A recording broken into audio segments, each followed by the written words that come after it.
Hi guys, and welcome back to another video. So today I'm going to take you through a full day in the life, showing you exactly how I would prepare for a tryout.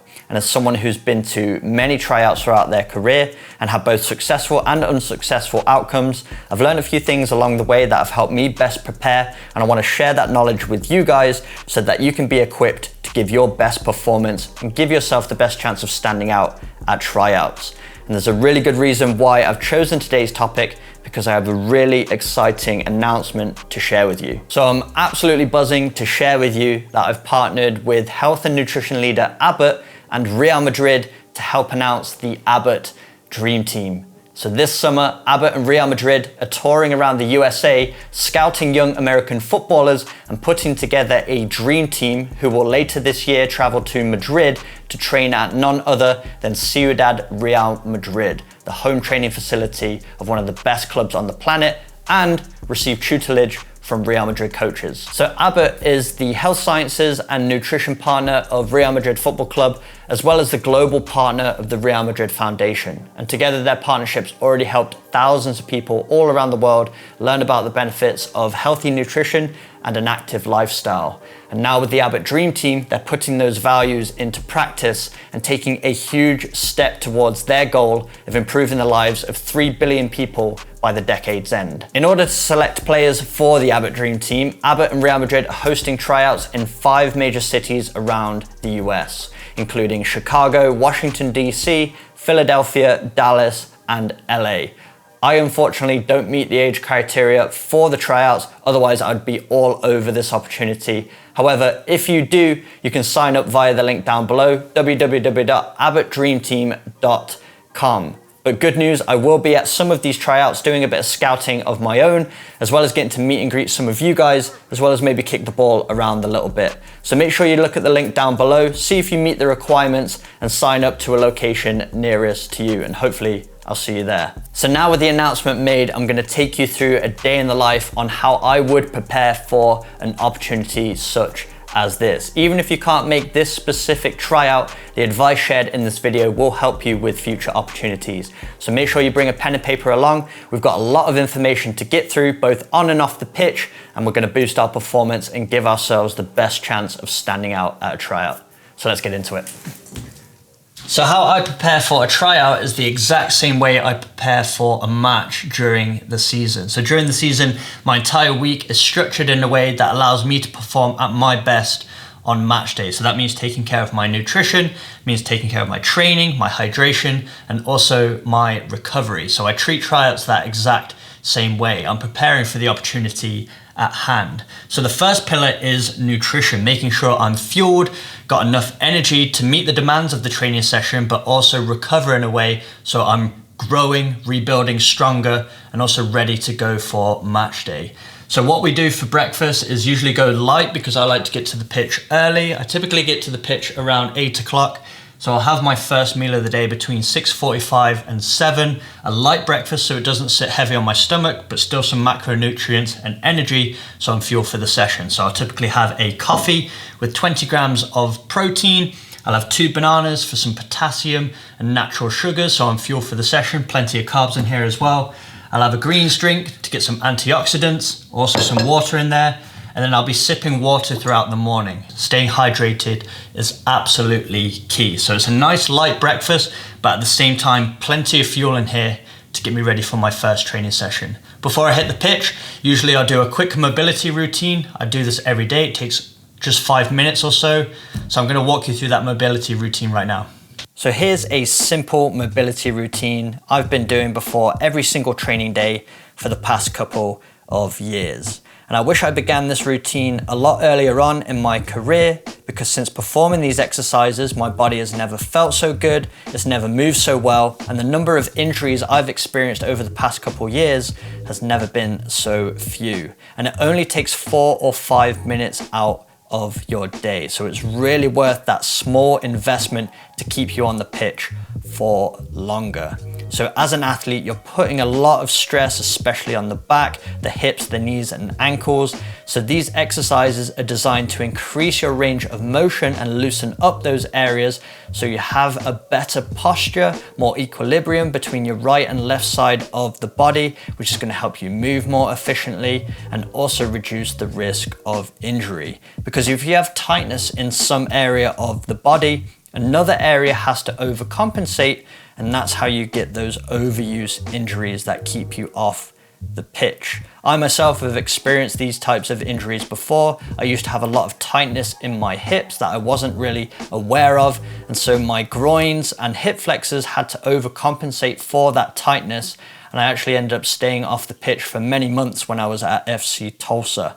So ever since that, I've really learned about my body, understood what it means to mobilize, and since then I've really been more effective in staying on the pitch for longer. These exercises have been transformative for me as an athlete, so I'd really recommend looking into a good mobility routine that you can do often, because compounding these types of exercises just has ever rewarding effects. The more you do them, the better they are for your body, and your overall quality of performance will increase. Your movement will be a lot more efficient, but most importantly, your risk of injury will decrease massively.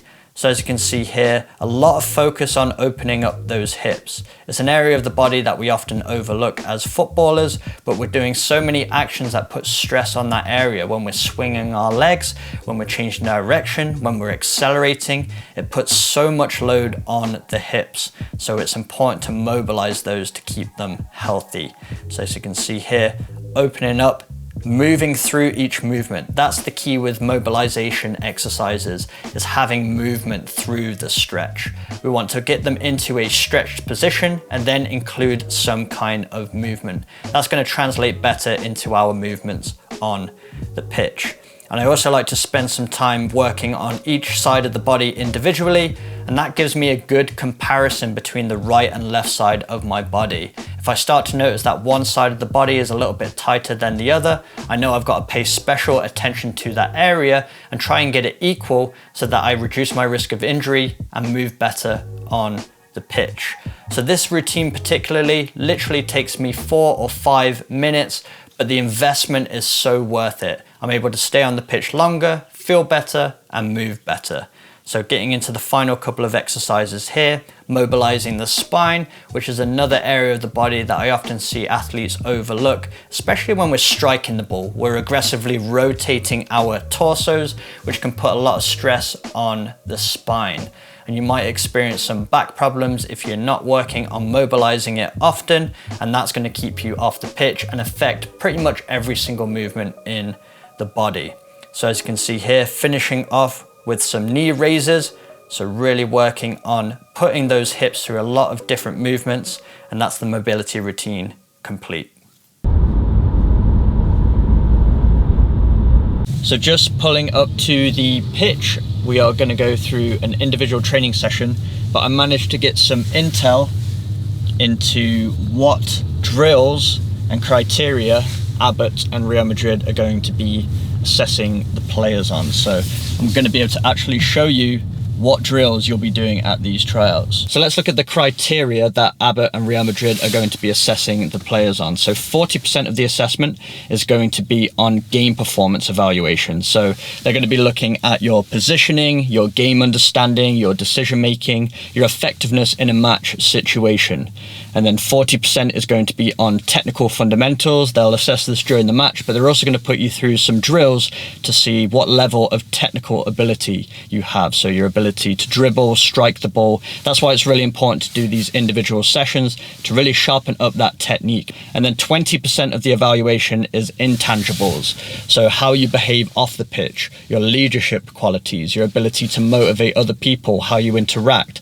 Because what I've learned through my career is that not only are teams looking for good players, how you perform on the pitch, but they are also looking for good people. So how you behave off the pitch when the ball isn't in play is almost as important as how you perform on the pitch if you really want to impress these coaches. So definitely something to bear in mind. But with that said, we're going to get into a training session now. I'm going to filter in some of the drills that you'll be doing at the tryouts, as well as show some other exercises that I'd recommend you incorporating into your solo sessions to make sure you're as best prepared as possible for the trials. So let's get out to the pitch and get warmed up.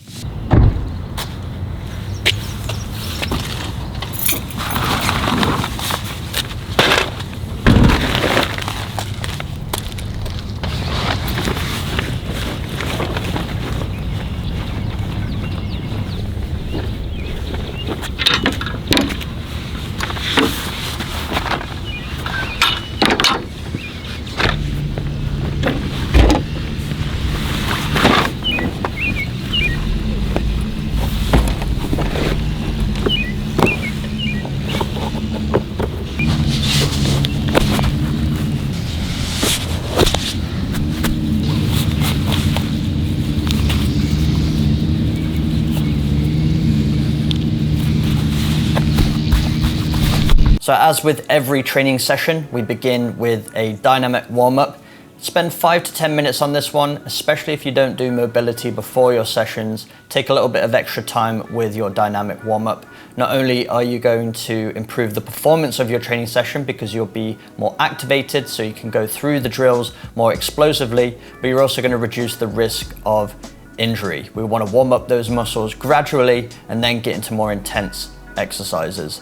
So here's a bunch of different exercises you can incorporate into your warm-up, but it's all about putting the body through different actions that you might encounter during your session at a lower intensity. We're getting them used to the movements before we increase the intensity. Then I always like to finish my warm-up with a straight line sprint. There's a bit of science to show that doing sprints multiple times per week really improves the health of your hamstrings and makes them more resilient.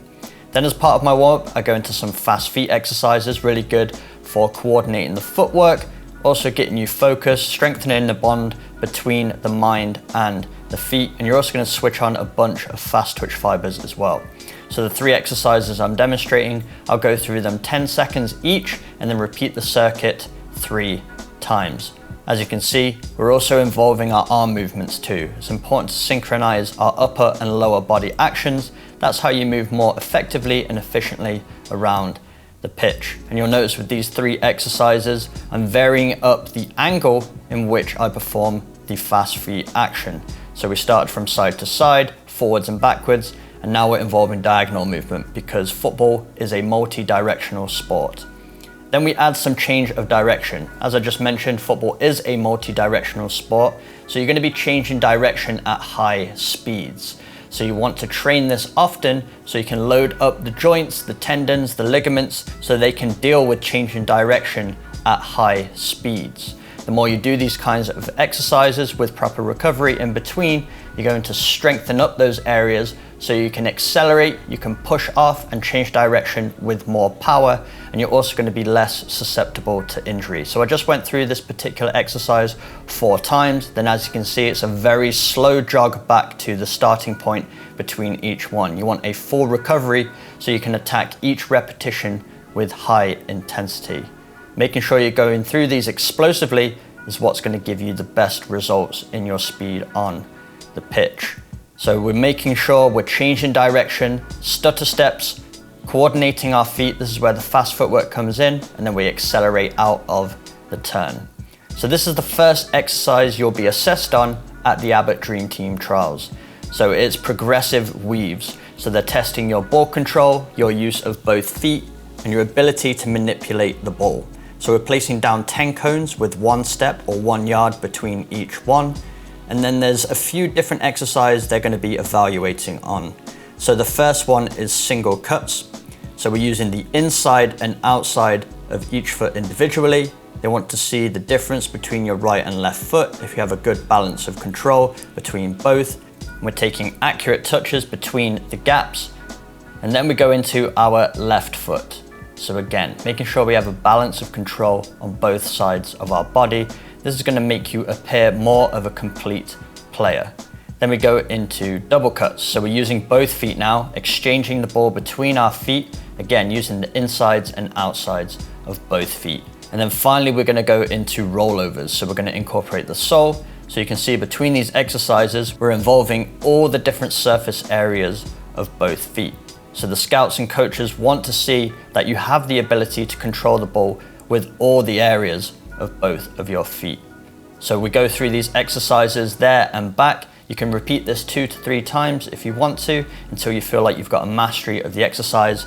Then the next drill they're going to assess you on is basic turns, using the inside of your foot, the outside of your foot, and also a step over turn. So we've got 2 sets of cones 10 yards apart. You start at one side, dribble up towards the opposite side. Then we begin with inside turns. So as you can see, using the inside of my feet to turn the ball 180 degrees and go in the opposite direction, getting use of both feet. Then it's into outside foot turns, again, using both feet, and then it's step over turns. And my recommendation, add a bit of flair to these exercises. If you look the exact same as everybody else at the tryouts, it's impossible to stand out.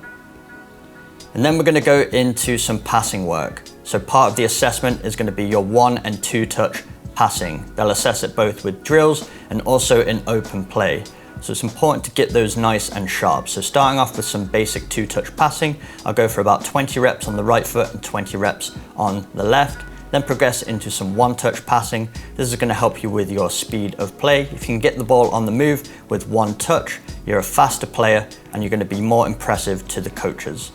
Then we're gonna go into some directional touches. So again, using both feet, using the inside to begin with, then once you get comfortable with it, start to involve other surface areas. If you can control the ball with all the surface areas of both feet, you're gonna be a more complete player. So using the outside of the foot, soles of the feet, back foot, just getting a variety of touches so you're prepared for different situations you might encounter on the pitch. And you're also gonna be assessed on your tiki-taka play, so your ability to turn with the ball, play 1-2 touch and be creative, making sure the ball is close to your feet with your first touch when it needs to be, and out of your feet where you can find some space. So this is a simple exercise just to work on 1-2 touches, receiving the ball at different angles like you would in a match or a small-sided game.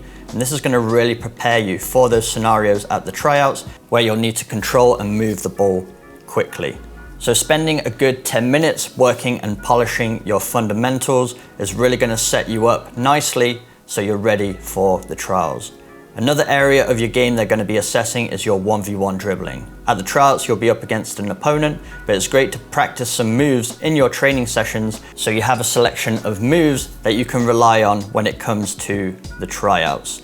So I'm just going through a few different actions, keeping it very simple. For me, the keys when it comes to 1v1 is performing moves that you can produce consistently and also at speed.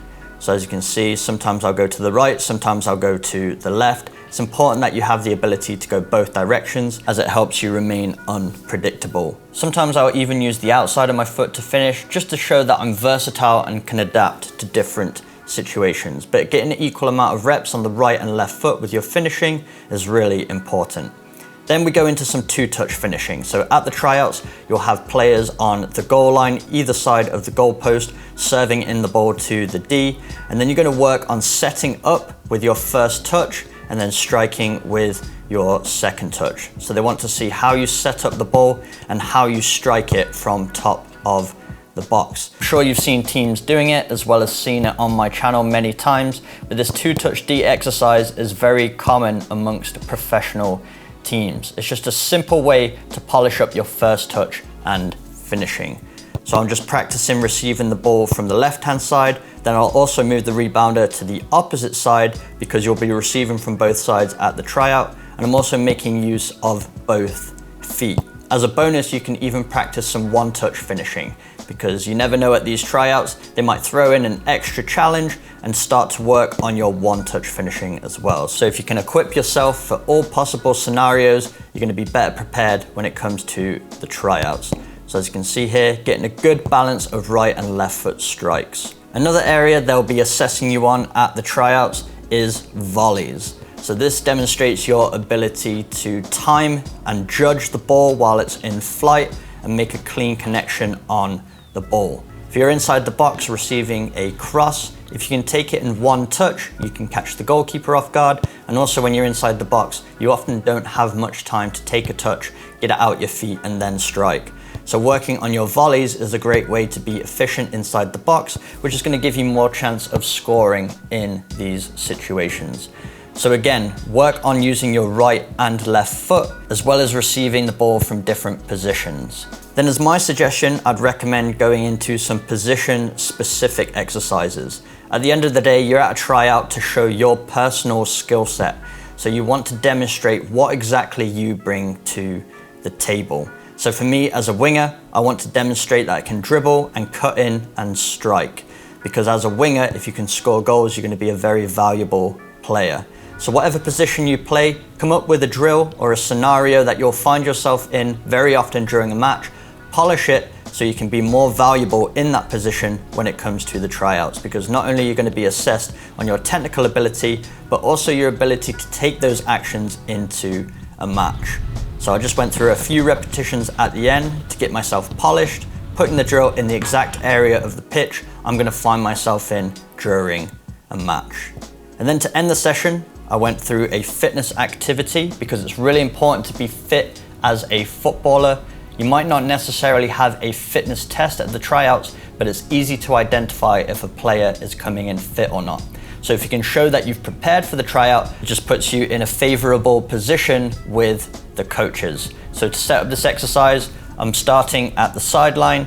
It's a jog to the 18-yard line. Then we increase the speed slightly up to the 6. Then it's a sprint from one side of the 6-yard box to the opposite side. Then we slow down slightly. Then once we hit the opposite 18-yard box, then we recover. So we're going back to a slow jog, and then we repeat in the opposite direction. So this is very football specific because in the game of football, you're changing speeds all the time.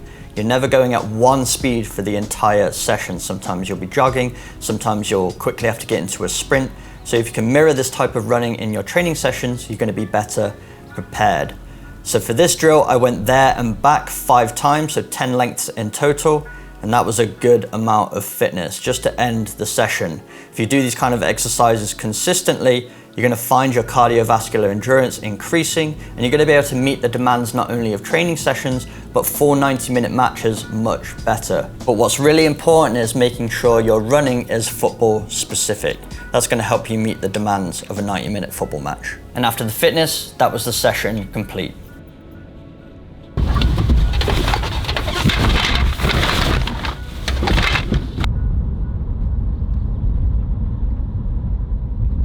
So back from the pitch and just had my second meal of the day. So I thought this would be a good opportunity to talk about nutrition, although I'm not going to go into too much depth because nutrition is very complicated and also very individualistic. So what works for me might not work for you, and what works for one player might not work for another. But there's a few general rules I like to follow. I am not a nutritionist, however, I've worked with a couple of nutritionists, as well as done a lot of exploration throughout the years to get to a point where my diet matches my activity level.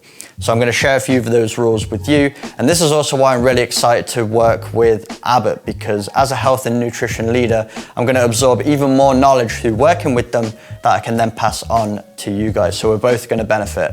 But when it comes to nutrition, there's a few certain rules I like to follow. The first being I break up my meals into 5 smaller portions rather than eating 3 large meals. Especially in intense training phases, I really need sustained energy, and I find I get that better when I break up my meals into smaller but higher macronutrient meals throughout the day. The 2 main macronutrients I try to get in my meals are carbohydrates and proteins. Carbohydrates are your main fuel source as an athlete, so you need to be making sure you're topping those up to meet the demands of your training load. Protein is your main building block as an athlete, so when you're going through intense exercise, to grow stronger and faster, you need to be rebuilding after the sessions. And you do that by providing yourself with good quality protein sources. So this is specific to me, my body type and my activity level, but I try and get 400 to 450 grams of carbohydrates and also try and get 170 to 200 grams of protein. I usually find getting around 1 gram of protein per pound of body weight is what I need to recover from my training sessions. Topping up your vitamins and minerals as an athlete is also really important to strengthen the immune system as well as reduce inflammation. This is going to help you avoid getting sick and also relieve a lot of the soreness in the body. So I like to get 3 portions of greens and 3 portions of fruit between my meals throughout the day. That's just what works really well for me. In terms of the exact foods that you should be eating, this differs from person to person and player to player, but I personally like to get the majority of my food from whole foods. I follow about a 90-10 rule. So 90% of my daily consumption of food is from whole foods, then about 10% is from supplements. Supplements meaning protein, collagen, which just fill the gaps where maybe my meals can't, because getting 180 to 200 grams of protein is a lot of food. So I supplement that with protein powders. I'll put them in my smoothie at the end of the day. I'll put them in my coffee at the beginning of the day. And this just helps me top up my protein. So I'm getting those rebuild nutrients to help my body grow stronger and faster. But I always follow that 90-10% rule. I know some of you will still want to know exactly what I eat during the day. So for example, today I had my 2 bananas, coffee, greens, and water for breakfast. Then when I got back from training, I had 4 eggs with spinach, some cottage cheese, potatoes with a side of pomegranate and blueberries. For my afternoon meal, I'll have Greek yogurt with shaved almonds,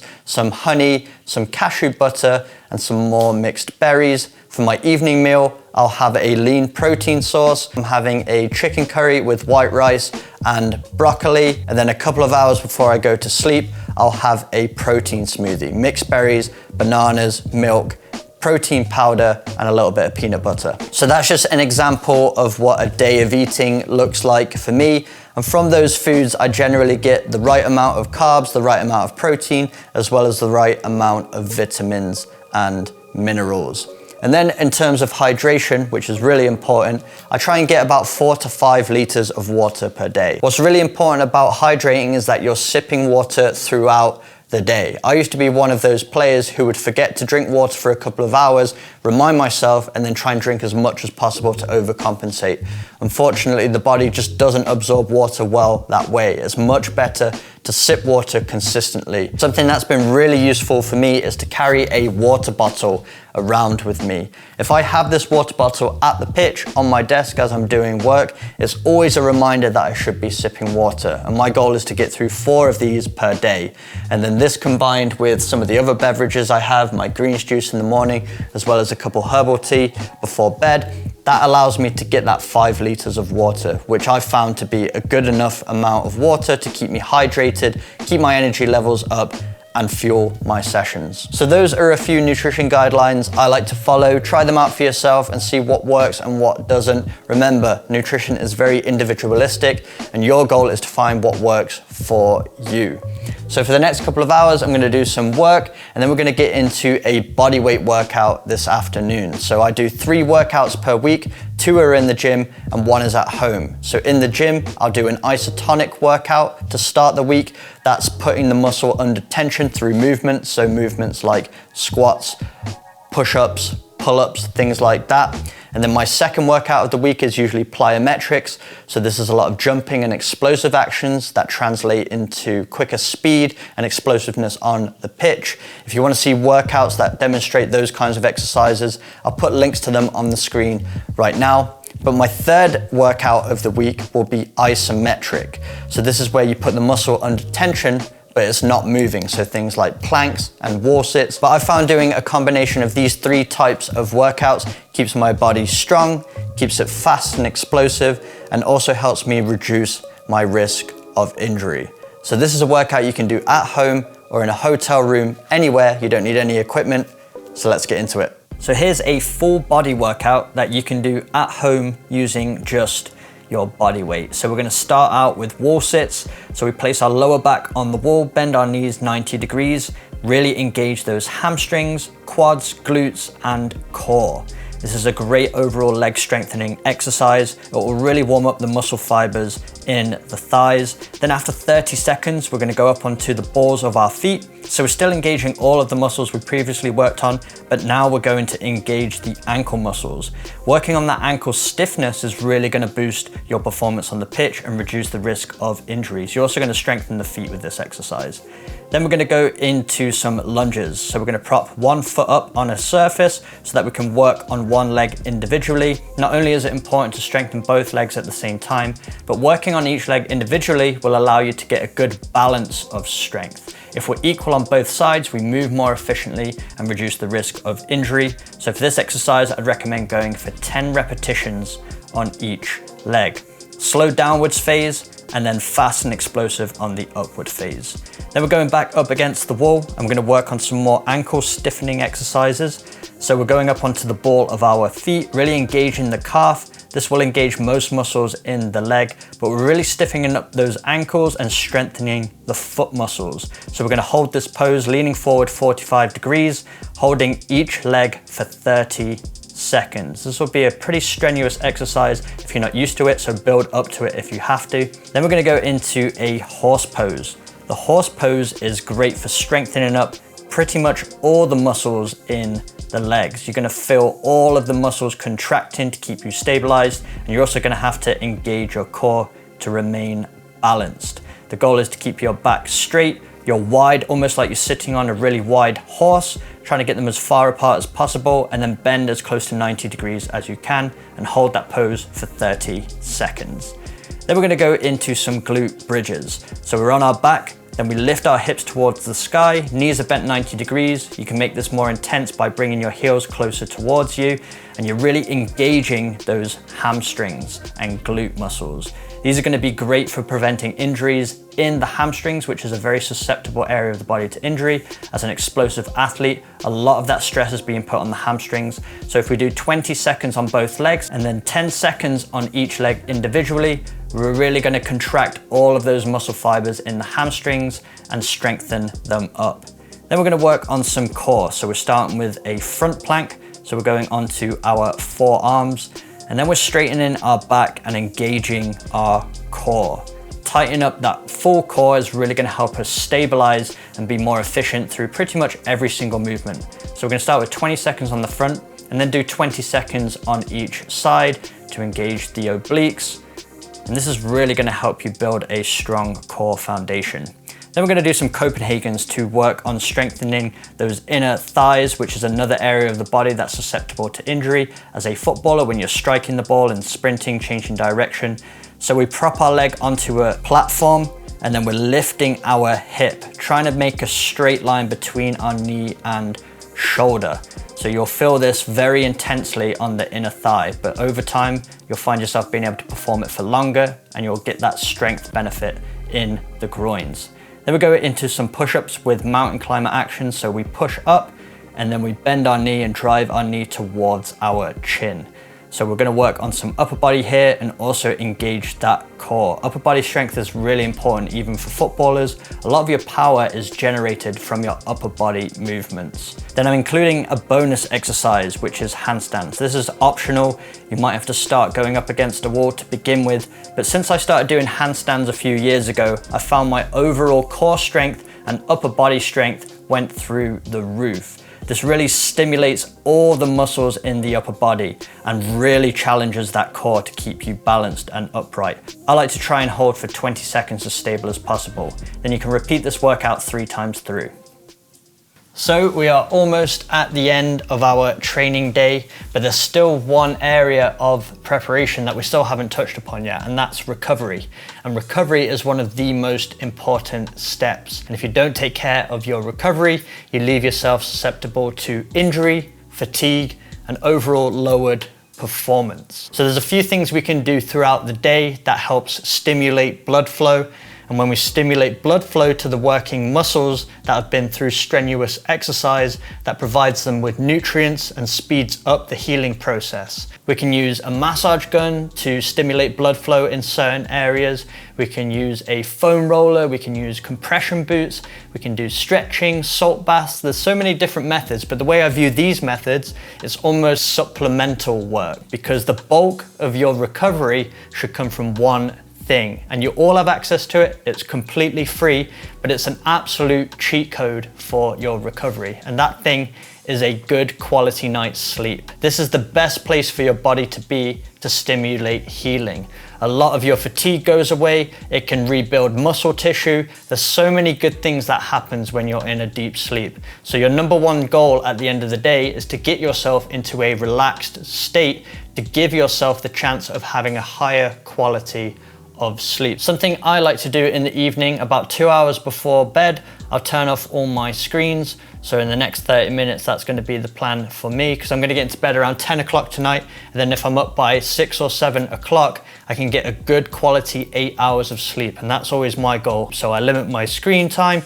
I read a book. Sometimes I'll go for a walk, just do something that relaxes me, clears my head, and already gets me into the zone of relaxation, so that when I hit the pillow, I'm faster to fall asleep and I can get into a much deeper sleep, which is going to contribute to a much better recovery. So although those other methods that I mentioned, massage guns, stretching, foam rolling, they all play a part in recovery, none of them should ever substitute sleep, because there's nothing on earth, no gadget, no secret method that's going to give you better recovery than a good night's sleep. And that's great news, because that's something we all have access to without having to spend a penny. When you get to the higher levels of the game, where the competition starts to even out and the ability between players is quite similar, those extra margins are what's going to make the difference. So if you can do a little extra with your nutrition, a little extra with your recovery, all of these things will compound over time, and you can actually start to separate yourself from the competition. So that's going to be it for today's video, and I have to say a huge thank you to Abbott and Real Madrid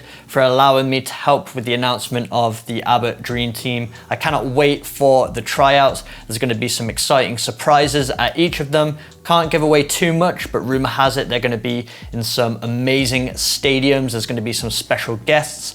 I can hint that in Dallas on the 17th of June, there's supposed to be an appearance from one of the greatest American Premier League and US men's national team players of all time. So just saying, you should sign up for a tryout closest to you via the link in the description if you do meet the qualifications. It's going to be www.abbottdreamteam.com. You won't want to miss out on this one, but can't wait to hopefully see you guys there. If you did enjoy today's video, make sure you smash the like button, hit that subscribe button for weekly training videos, and I will see you guys in my next video.